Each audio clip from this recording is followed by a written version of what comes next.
مساكم الله بالخير اخوان. وصلتني فيديوهات، يعني هاي المجزرة اللي سواها هذا الكلب امجد يوسف. هاي مو اول وحدة، ثاري بالثمانينات هم مسوين مجازر. هذا الفيديو نسخة من الشهادات، جاي يقدمون شهادات طبعا، بس ما تحاسبوا ولا تعاقبوا، فقط جاي يقدمون شهاداتهم. اسمعوا الكارثة، اسمعوا الكارثة اللي قايمين بيها العلويين بحق الباقين بالتسعينات بالثمانينات. ضروري هذا الفيديو تشاركونه على أوسع نطاق، خلي تشوف العالم هذول الناس شنو كانوا يسوون بالسوريين، شنو كانوا يسوون ضروري تشاركونه هذا الفيديو، هذا واللي بعده تكملة هذا الفيديو. ماشي اخواني، ضروري تشاركونه. ممكن تقدم نفسك. عيسى إبراهيم حامد خياط، بلدتي طفويقة، تابعة لمحافظة كلابيتي. تاريخ الولادة 1960. أعزب علوي. ثقافتي 11، والتحقت بسرايا الدفاع في 10/3/1979، وأنا الآن رقيب في سرايا الدفاع رقمي 956-982. وضعت للخدمة العسكرية. التحقت باللواء 40 اللي عادوا الرائد معين نصير، زوج بنت الحقيب رفعة الأسد ومنظر الأسد علوي اللازق من محافظة اللاذقية. تم التحاقي بكتيبة بالحراسة في منزل الرائد معين ناصر اللي هو قائد اللواء. عدد المجموعة الحراسي كان لحد 25 عنصر. مسؤول عنها رقيب أول صلاح إبراهيم علوي، يعني وجميع العناصر الحراسي علويين. ايش المهمات اللي كلفت في القيام بها؟ كلفت بمهمتين. ايش المهمة الأولى؟ المهمة الأولى مهمة سجن تدمر في 26/6/1980. تعرض فيها الرئيس حافظ الأسد لمحاولة توفيها. إجرى اليوم الثاني 27/6/1980. يقوم الساعة 3 بالليل. اجتمعنا بالساحة، هوني كان مستنظرنا الرائد معين ناصر قائد اللواء.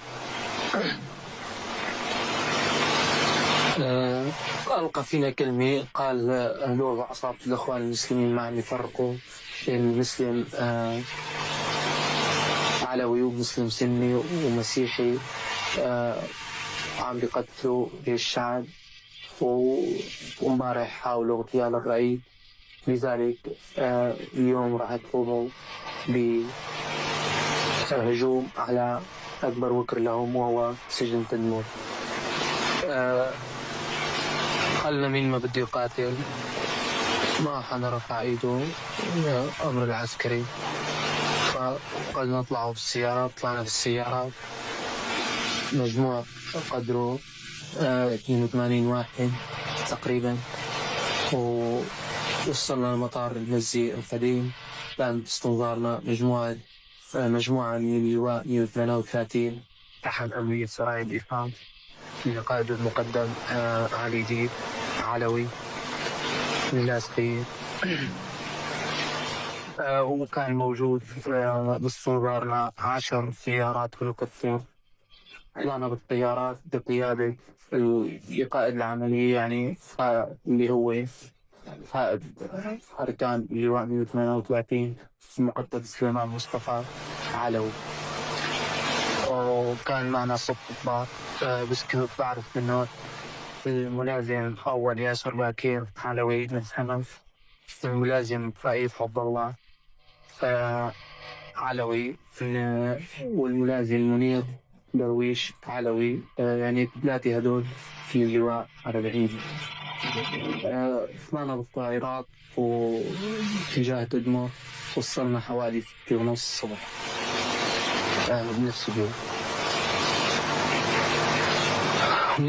نزلنا من الطيارات وحرقونا إلى مجموعتين، مجموعة اقتحام ومجموعة ظلت في المطار. المجموعة اللي راحت على السجن اجت سيارة فلوت اشتراك يعني ونقلتنا للسجن. بالسجن توزعنا لمجموعات حوالي 6 مجموعات وأكثر، يعني كان مجموعتي أنا حوالي 11 واحد.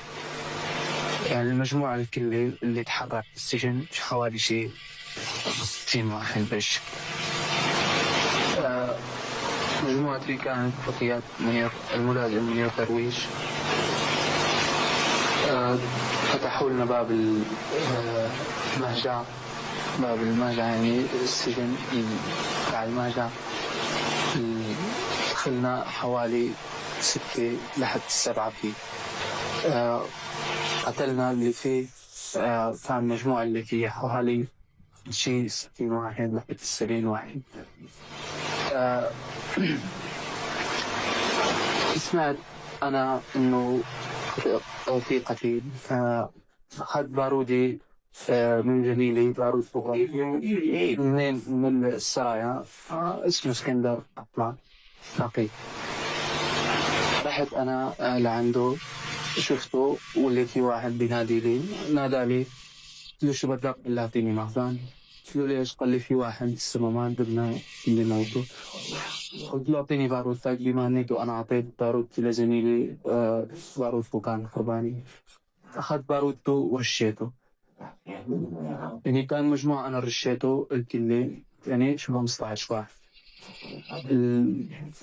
المجموعة اللي قتلوا بالسجن من عصابة الإخوان المسلمين كان حوالي 550 واحد. والمجموعة اللي قتلوا من السرايا كان 1 و2 جرحى.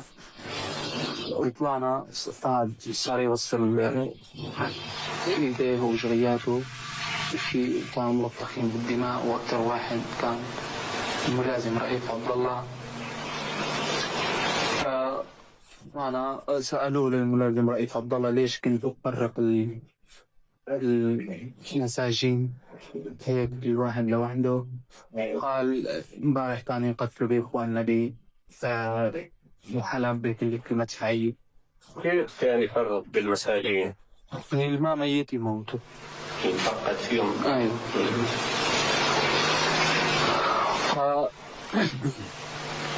في كمان ضابط أطلق نار على واحد ما قتل، قال له تعال كفي علي أنا ما قتلت، من واحد من عصابة الإخوان المسلمين. فطلعنا بالسيارة وحدة ونقلتنا للمطار. كان باستمرار المجموعة اللي ضلت بالمطار والطيارات الهليكوبتر. كم استغرقت المهمة هذه؟ استغرقت حوالي نص ساعة. كان في دوي قنابل وصيحات الله أكبر. طلعنا بالطيارات وإجانا باتجاه الشام مطار المزي القديم. بينت لنا إيش كان دورك؟ ما بينت أدوار زملائك اللي اشتركوا في العملية هذه؟ مثلا في محمد عمار قتل اللي قتل أكرم، اللي قتل اسكندر أحمد، هذا الرقيب اللي قتل معنا. خلصوا البارودي قتل. اللي إنه رش كمان بالمهجع نفسه.